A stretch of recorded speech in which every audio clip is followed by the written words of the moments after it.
Bringing in meteorologist Brian Slocum now to show us kind of where those severe storms, were impacting the Midwest. I know we mentioned it's moving east. We'll have our own taste of severe weather tomorrow, right?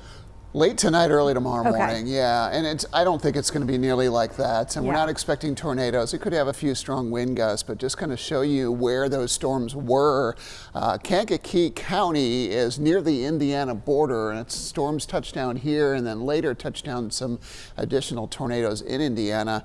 These are all the reports that have come in the last 24 hours. More than 500 reports of severe weather, wind and hail making up the vast majority of those over the last few hours. You can see really not much has gotten east of the Ohio River yet, but that's where the main show is setting up today. We've got warm winds feeding that severe weather threat, tornado watches over Kentucky, Ohio, West Virginia.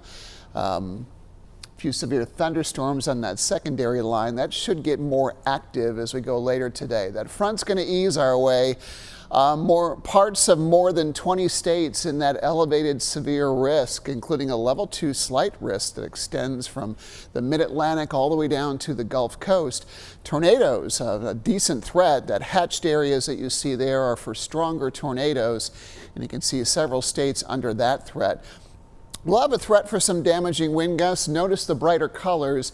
This map goes until 7 a.m. tomorrow. So the thinking is that storms that fire up today will start to dampen down a bit during the evening, lose some of their intensity, but still could be strong enough to produce some damaging wind, perhaps even a little hail close to our area as they cross the mountains and then start to move across the foothills in Piedmont Triad. So our risk is a level 1 or marginal risk. It's mostly for the mountains and foothills, and that's the storms that have some momentum moving over. They could hold some intensity as they approach the Piedmont Triad, but we expect more rain than thunderstorms in our area. And this isn't really expected to impact the morning commute tomorrow, but it will begin late tonight.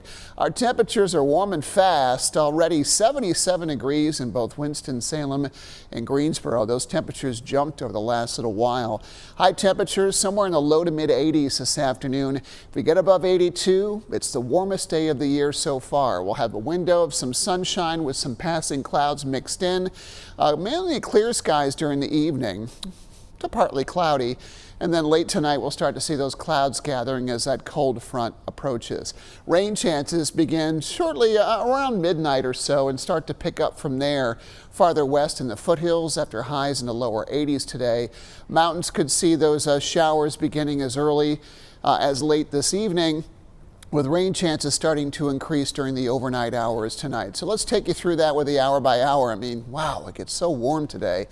Temperatures 25 degrees above the norm for this time of year. Rain starts to overspread the area overnight. A few showers could pop up in the early morning, and as you're getting out and trying to get to work or schools when the main brunt of it comes in. Some of the models are trying to paint a picture where cold enough air runs into the moisture and tries to bring some snow to the ground.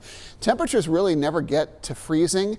So even if we do see a few flakes, it's not going to stick, especially when you consider we've had a couple of days with temperatures in the 80s, but it will get cold as we head into Thursday night and early Friday, from the 30s to near 60 degrees, and then we start to watch those temperatures recover pretty quickly after that. A nice weekend. Mornings are cool though, but we're close to 70 on Saturday. That's Pi Day, by the way, and a chance for some rain late Sunday into Sunday night before we cool things down for St. Patrick's Day.